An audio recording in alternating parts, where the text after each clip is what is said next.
Madame, Monsieur, bonsoir. Bienvenue au 20h30. Voici la une du journal ce soir. Progressivement, Douala sort la tête de l'eau après les inondations spectaculaires de ce vendredi.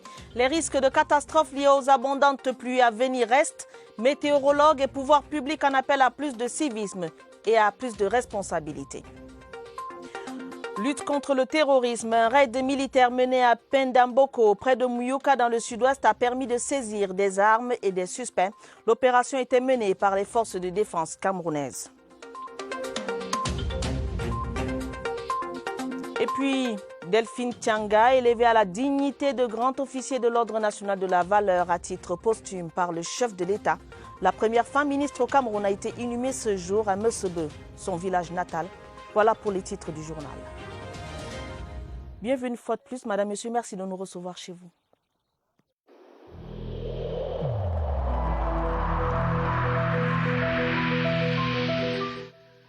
Le port du masque dans l'espace public restera obligatoire jusqu'à nouvel ordre.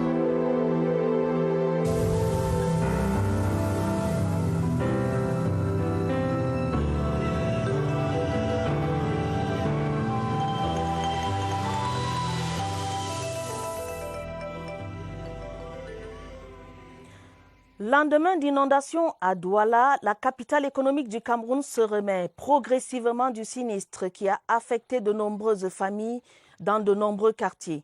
Le bilan fait état d'importants dégâts matériels. Heureusement, aucune perte en vie humaine n'est à déplorer jusqu'ici. On fait le bilan avec Joseph Itoté de CRTV Littoral. Dans les quartiers sinistrés de Douala, à l'instar de Makepe Misoke, Akwa, Bedi, Bepanda et Bonanjo parmi tant d'autres, de nombreux détritus jonchaient encore les rues 24 heures après, témoignant ainsi de la violence des torrents. La montée des eaux a été sans pitié pour de nombreuses maisons d'habitation ou ustensiles de cuisine. Appareils électroménagers et literies sont restés coincés dans les eaux.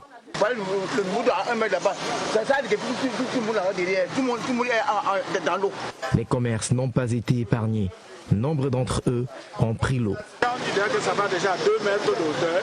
Il faut donc savoir avec toutes les installations qui sont en bas, les machines et tout ça. Pour l'heure, les municipalités organisent les secours et l'assistance aux familles sinistrées. Nous avons ouvert des centres d'hébergement de certains sinistrés. Nous allons y mettre des lits. L'observation, la pluie n'est pas dans ces derniers retranchements. Il y a fort à parier qu'il tombe encore des cordes dans les prochains jours. Ces inondations remettent sur la sellette l'épineuse question du manque de proactivité, d'anticipation des risques ou encore de prévention. L'Observatoire national des changements climatiques avait pourtant sonné l'alerte des averses abondantes. Le ministre de la décentralisation et du développement local a instruit l'organisation de campagnes de salubrité dans les communes. À Douala, les services de météorologie recommandent aux populations d'éviter les zones à risque. Édouard Penda nous en dit plus. Selon le service régional de la météorologie du littoral, le mois d'août est généralement le plus froid de l'année à Douala avec un taux de pluviométrie élevé. Les pluies survenues ce 21 août dans la métropole économique sont une alerte à l'endroit des populations de la région du littoral et de la capitale économique en particulier. L'Observatoire national sur les changements climatiques, ONAC, a prévenu les différentes régions du pays et celles les plus vulnérables, à l'instar du littoral. Donc nous sommes mobilisés en relation avec les administrations compétentes et les populations, elles également, qui doivent intégrer l'information météorologique dans la planification de leur activité quotidienne et qui doivent également mesurer à travers ces prévisions météorologiques les risques auxquels elle s'expose. Il a été recommandé aux populations de prendre en compte les données météorologiques diffusées tous les samedis sur CRTV Littoral entre 12h30 et 13h. La tendance climatique observée depuis le début du deuxième semestre se poursuit donc. Le Cameroun enregistre de fortes précipitations qui entraînent de grandes et graves inondations. Alors que les dégâts sont déjà importants, les prévisions, elles, annoncent d'autres averses. Rodrigue Bertrand Tuino. À travers le triangle national, y compris dans les régions septentrionales, où les pluies sont souvent rares et attendues avec grande impatience, les pluies quasi diluviennes tombent et laissent de plus en plus les populations dans la détresse. Ce n'est que le début, selon les prévisionnistes. Les chiffres des adverses annoncés sont terrifiants. 300 mm de précipitations indiquées par la météo pour cette saison pluvieuse. Dans le bulletin saisonnier des prévisions publié par l'Observatoire national des changements climatiques, il est indiqué que le Cameroun connaîtra un taux excédentaire de précipitations dans certaines localités et des cumuls excédentaires du nombre de jours de pluie dans d'autres. Tout l'extrême nord, par exemple, est menacé. Dans le nord, les populations de la Benue et du Mayoré devraient s'attendre à d'énormes précipitations. Dans le centre, 7 départements, parmi lesquels le Fundi. Le département du Noun sera particulièrement touché dans la région de l'Ouest. Des cas de glissement de terrain sont à craindre dans le sud-ouest, le Lébialem particulièrement, l'ouest, le littoral et le centre. Le bon côté de cette situation est le rechargement assuré de la nappe phréatique. Quittons le front de lutte contre les inondations pour un autre front, celui de la lutte contre le terrorisme, où des personnes suspectées d'appartenir à des groupes séparatistes ont été interpellées. Des armes et munitions saisies à Pendamboko, non loin de Mouyouka, dans le sud-ouest. C'est le bilan d'un ratissage effectué hier vendredi par les forces de défense camerounaises. Les opérations se sont déroulées en présence du commandant de la 2e région de gendarmerie et celui de la 2e région militaire interarmée. Les détails avec Stéphane Tala de CRTV Sud-Ouest. La localité de Pendamboko, près de Mouyouka, n'est pas à l'abri des actes de terrorisme. Une opération de ratissage a permis aux éléments de la 21e brigade d'infanterie motorisée et de la Légion de gendarmerie du Sud-Ouest d'interpeller quelques suspects. Il y a une quarantaine de suspects et il y a des opérations de gendarmerie qui vont se poursuivre pour savoir qui est coupable et qui ne l'est pas. Et je dirais, ceux qui sont coupables, on les traduira au temps de justice. Sur le terrain des opérations, le commandant de la 2e région de gendarmerie, le général de brigade Elias Tonguet, et le commandant de la 2e région militaire interarmée. L'ennemi adapte ses stratégies. Donc il est question de fouiller dans la population pour extraire les mauvais et garder les bons citoyens. Mais comme c'est un exercice délicat, il faut que nous nous assurions que nos hommes le font avec tout le professionnalisme qui s'impose, qu'ils respectent les droits des citoyens. Et il faut que nous rassurions la population. 5 fusils de fabrication artisanale, des munitions et quelques armes blanches ont été saisies au cours de cette sortie musclée. Restons avec les forces de défense avec cette passation de commandement au tribunal militaire de Yaoundé. Le chef d'escadron Serlin Belinga est le nouveau commissaire du gouvernement de cette institution. Il a été installé par le directeur de la justice militaire au ministère de la Défense. Le colonel Sipa a instruit la cohésion avec le personnel et la célérité dans le traitement des dossiers. Détail, Pierre Ivembe. Un nouveau souffle au tribunal militaire de Yaoundé. Les soldats de la justice, sous la houlette du colonel Didier Sipa, directeur de la justice militaire au ministère de la Défense, ont procédé plus qu'à une passation de commandement, à une passation de consigne au chef de bataillon Serlin Belinga, magistrat et précédemment en service à la direction en charge de ce secteur au MINDEF. En prenant ainsi la balance impartiale du tribunal militaire de Yaoundé et s'approprie également la feuille de route. Nous avons demandé 3 choses au nouveau commissaire du gouvernement. Tout faire pour diminuer le nombre de détenus préventifs de ce tribunal. Assurer la cohésion, l'élément sine qua non qui permet d'atteindre les objectifs. D'assurer la formation des hommes sous son commandement pour garantir la qualité du service rendu. Serlin Belinga remplace à ce poste le lieutenant-colonel Tadé Ngolo, désormais commissaire du gouvernement du tribunal militaire de Maroua. Les deux hommes ont les mêmes consignes avec en ligne de mire la lutte contre le terrorisme, le grand banditisme et la cybercriminalité. Le nouveau commandant du 51e régiment du génie militaire, le lieutenant-colonel Félix Tcheta, a pris fonction à Bamenda. En l'installant, le général Cavalère, commandant la 5e région militaire interarmée, lui a demandé de veiller particulièrement sur les travaux de construction des infrastructures routières. Le compte-rendu, Valentin Kouadeux à Bamenda. Le nouveau commandant, le 51e régiment du génie militaire, le lieutenant-colonel Tchéta Félix, prend fonction dans un contexte où les séparatistes utilisent de plus en plus des bombes artisanales pour opérer. Le 51e régiment du génie militaire est important dans le maillage. Il est à la fois destiné au combat, mais également aux travaux de construction dans un environnement particulier. Même si la tâche, comme l'a dit le général, elle est énorme, mais j'ai la conviction qu'avec l'aide de tous, je vais réussir à ma mission. Depuis sa création le 21 février 2018 par le chef de l'État, le 51e régiment du génie militaire a participé à l'ouverture de plusieurs axes routiers dans les régions du Nord-Ouest et de l'Ouest. Dans le cadre du suivi et de l'évaluation de la mise en œuvre effective de la politique de promotion des langues officielles à l'aune de la promulgation de la loi du 24 décembre 2019 portant promotion des langues officielles au Cameroun, le président de la Commission nationale pour la promotion du bilinguisme et du multiculturalisme, son Excellence Peter Mafani Moussongue, a déployé 13 équipes de mission dirigées par les membres de la Commission dans les 38 départements ministériels du Cameroun. Les dites équipes séjourneront dans les institutions du 24 au 28 août 2020. C'est un communiqué signé du secrétaire général de la commission de la CNPBM, Dr Chi Assafor Cornelius. Quatrième escale de notre série sur l'exploitation illégale des forêts dans la Sanaga maritime, région du littoral. Ce soir, focus sur les forces en présence. Les populations locales pointent un doigt accusateur sur les autorités locales et celles-ci démentent toute connivence avec les contrevenants aux règles établies. Éclairage dans ce reportage de Léon Bertrand Tanefo de CRTV Littoral. Le trafic n'a pas épargné le domaine royal. Les exploitants illégaux du bois Angambé ont procédé à des coupes jusque dans la plantation du chef du village. Et ceci dans la plus grande clandestinité. Nous, on ne les connaît pas.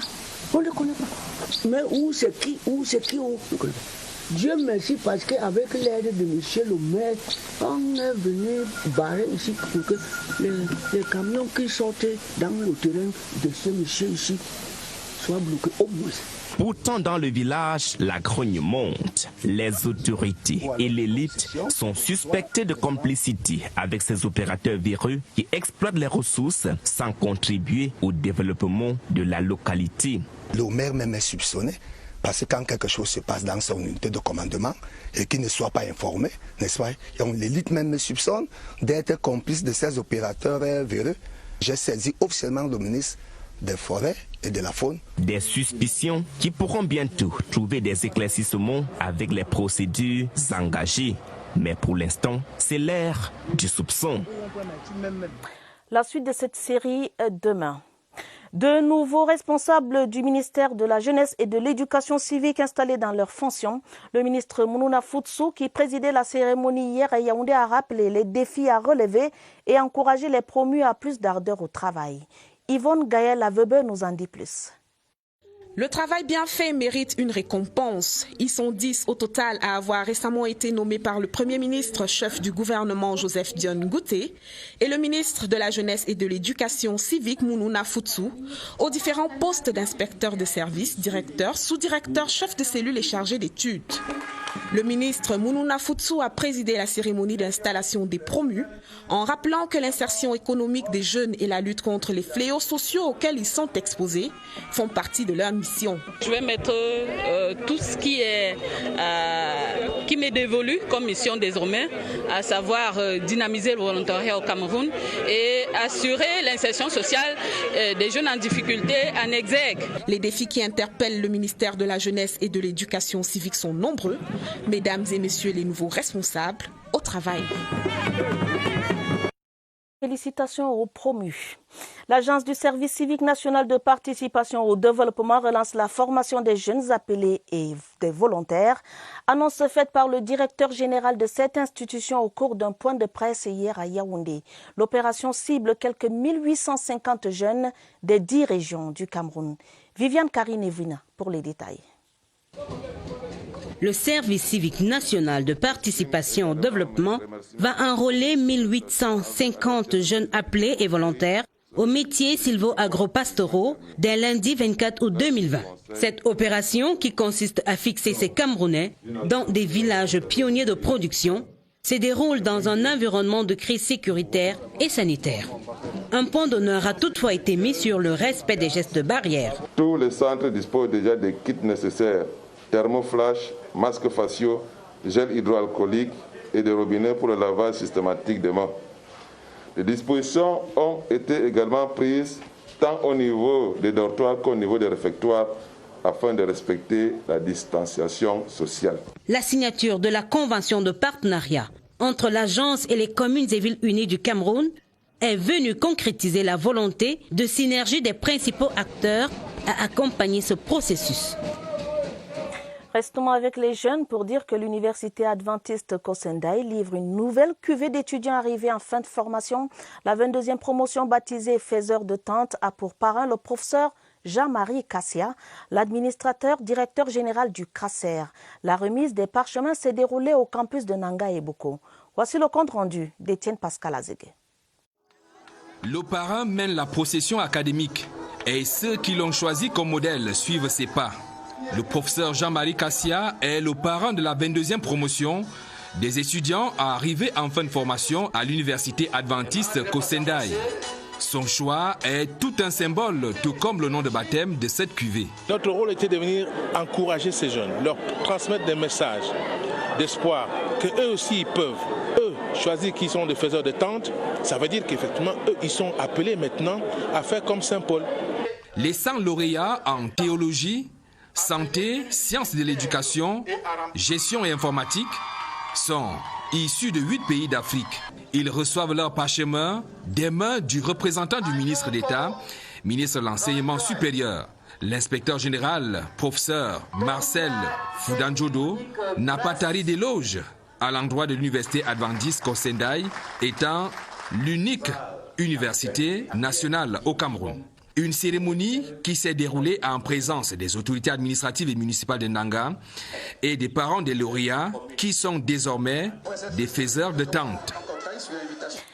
78 millions de francs CFA, c'est le montant que le gouvernement camerounais et la Banque mondiale vont débloquer pour le financement d'une dizaine de micro-projets à Mandjou, dans la région de l'Est. C'est dans le cadre du programme des travaux publics à haute intensité de main-d'œuvre du projet Filets sociaux. L'activité, qui s'étend sur 3 mois, consacre une place de choix au projet d'intérêt communautaire et cible quelques 500 réfugiés. Victorine Beguel nous en dit plus. Mandjou, qui est l'une des villes pilotes du programme de travaux à haute intensité de main-d'œuvre dans la région de l'Est, connaît une présence remarquable de réfugiés centrafricains. C'est plus qu'une aubaine pour cette communauté qui verra 500 de ses membres bénéficier d'un emploi temporaire. À Mandjou, aujourd'hui, 1000 bénéficiaires. Et ces bénéficiaires sont composés de 50% de réfugiés et 50% de population haute. Routes, pistes, assainissement urbain, irrigation et agriculture sont entre autres projets et infrastructures économiques qui seront éligibles pour ce financement. À cet effet, un groupe de travail communal a été mis en place dans le but de constituer une banque de micro-projets de l'ensemble des villages de Mandjou. Nous allons donc sélectionner les ménages bénéficiaires. On voudrait que les femmes soient beaucoup représentées dans ces micro-projets-là. Ce programme, qui s'étale sur 3 mois, a été financé à hauteur de 78 millions de francs CFA par le gouvernement et la Banque mondiale. À terme, il permettra à plus d'un de sortir de la précarité. Ce projet qui doit à coup sûr booster l'économie de nos populations. Seules les communes de Mandjou et de Goura sont concernées par le programme TIMO dans la région de l'Est.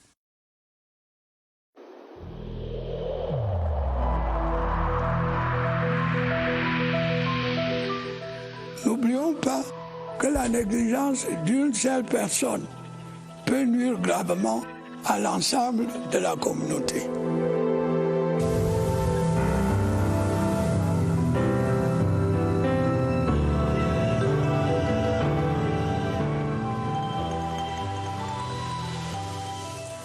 La riposte anti-Covid-19 au Cameroun, comme elle va dans nos différentes régions. Ce samedi, arrêt dans la région du Nord. Alors, retrouvez notre reporter Évariste Yenga, qui est au centre des opérations d'urgence de santé publique en visioconférence avec son invité, le docteur Djamila Touleila, la déléguée régionale de la santé publique pour le Nord. Évariste Yenga, bonsoir. Vous avez l'antenne.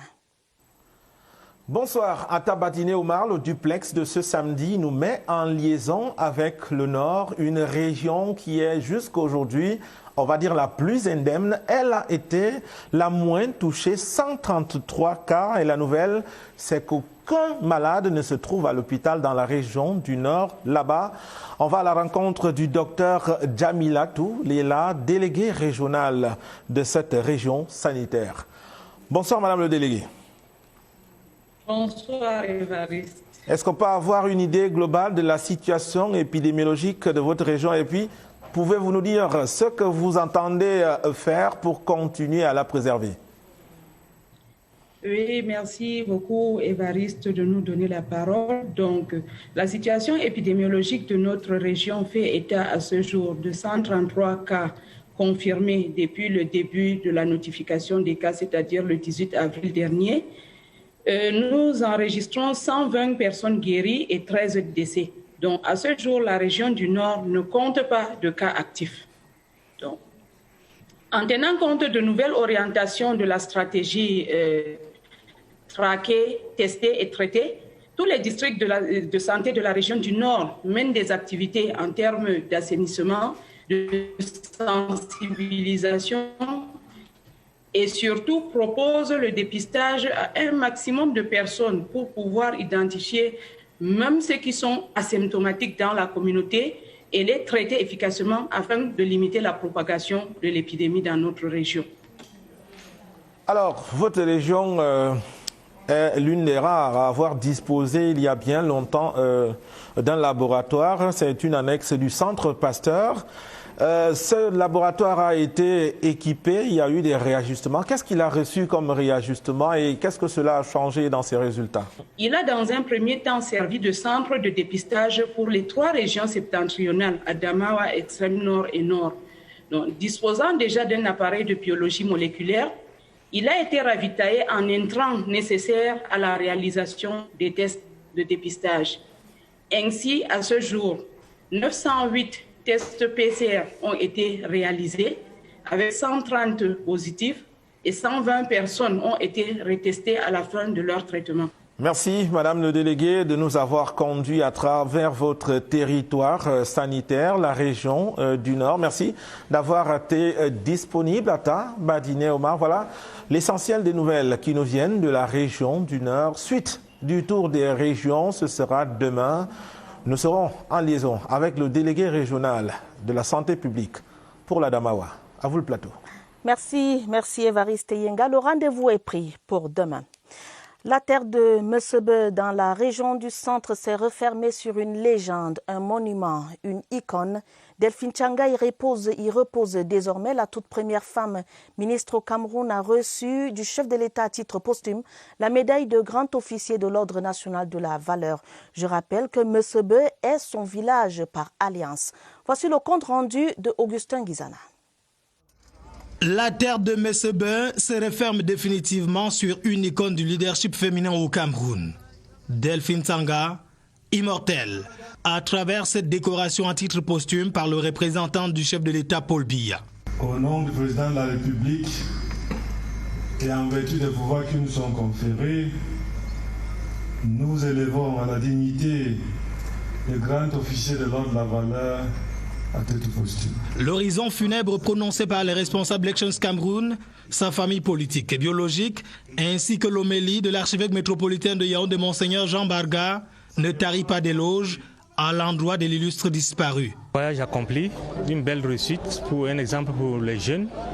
Femme de conviction, beaucoup de courage, témérité. L'UNDP perd une militante de qualité exceptionnelle. Avoir une mère comme celle-là, c'est une grâce. Parce que ma mère était une dame d'abord très humble, une dame de grand cœur. C'est donc la fin d'une vie bien remplie sur Terre. Delphine Tsanga est née le 21 décembre 1935 et est décédée le 16 juillet 2020, 85 ans. Que d'expérience attirée par sa descendance. Les condoléances émues du 20h30, une fois de plus. Destination Cameroun, mon beau pays. parmi les nombreux sites amènent de retenir l'attention des touristes dans nos différentes régions. Focus ce soir sur des attractions dans les régions de l'extrême nord, du nord et du littoral. Il s'agit du lac à Crocodile, à Boboyo, du parc zoologique de Garoua ou encore du bras mort du fleuve Vouri. Notre guide ce soir, Étienne Pascal Azegue. Une destination qui ne laisse personne indifférent dans la partie septentrionale. Un lac qui grouille de crocodiles et attire de nombreux visiteurs dans la localité de Boyo, située à 6 km de Kaélé, le chef-lieu du Mayokani. Le lac est né de l'exploitation de la carrière dans le souci d'aménager la route qui dessert aujourd'hui Magada, Kaélé et Yagua. En descendant d'un cran, nous tombons dans une forêt en pleine zone sahélienne, à Garoua, dans la région du Nord. Des lions et autres espèces rares se côtoient. C'est la marque déposée du jardin géologique qui ne désemplit pas. Des visiteurs viennent de partout admirer cette beauté. En pleine ville, le jardin zoologique de Garoua a été créé vers les années 70 lors de la visite du président sénégalais Sédar Senghor. Dans la région du littoral, c'est ce bras mort du Rio dos Camarouès, la rivière des crevettes telle que définie par les Portugais, le Vouri. Ici, les balades à pirogue ou à chaloupe sont une particularité des escapades. Le Cameroun mérite bien son appellation d'Afrique en miniature. Des destinations à prendre certainement. Demain est jour de foot et sera aussi jour de gloire pour l'un des deux protagonistes de la finale de la Ligue des Champions. Le successeur de Liverpool sera connu au terme du match qui opposera Bayern de Munich à Paris Saint-Germain dans l'arène de Lisbonne. Sur place au Cameroun, des milliers de supporters font déjà le match à travers Paris et débat. Le jeu des pronostics, c'est dans ce reportage de Aboubakar Abou. Le duel final s'annonce épique sur le toit de l'Europe. Deux grands, le Bayern de Munich et le Paris Saint-Germain. Ce match se jouera sur tous les terrains, sur la pelouse, mais aussi devant les petits écrans. Les supporters des équipes respectives donnent gagnant leurs favoris. Pour le club de la capitale, ici à Yaoundé, on rêve plus grand. L'exploit est permis. D'autant plus que l'adversaire du jour a déjà été battu cette année en phase de poule par un score sans appel de 3-0. Paris va gagner, on sait, par un écart de 2-0. Du coup, pour les fans parisiens, on prend les mêmes et on recommence pour un résultat identique. Je compte plus sur Mbappé, Di Maria et notre Camerounais, bien évidemment, Choupo-Moting. Du côté bavarois, il se clame un air de revanche, un apti vorace, impatient de briser le rêve français. Paris Saint-Germain ne peut pas faire le match, ils ont déjà joué leur compétition. Ils ont même déjà fait l'essentiel, c'est de franchir le cap des demi-finales et arriver en finale. Le Bayern de Munich va gagner au moins par 3 buts d'écart. Amis pour la vie, mais adversaires d'un soir. On prend déjà les paris. Quoi qu'il en soit, la balle sera au centre ce dimanche. Et ce dimanche, il y aura un vainqueur et un perdant. Fin de ce journal préparé avec la collaboration de Mirabel Tala. Prochain rendez-vous avec l'information, ce sera à minuit. Vous serez en compagnie de Gideon Tazo et de Joseph Guetta Mandeng. Mesdames, Messieurs, restez prudents. Prenez soin de vous, prenez soin de vos familles. Merci de nous rester fidèles. Bonne soirée à tous.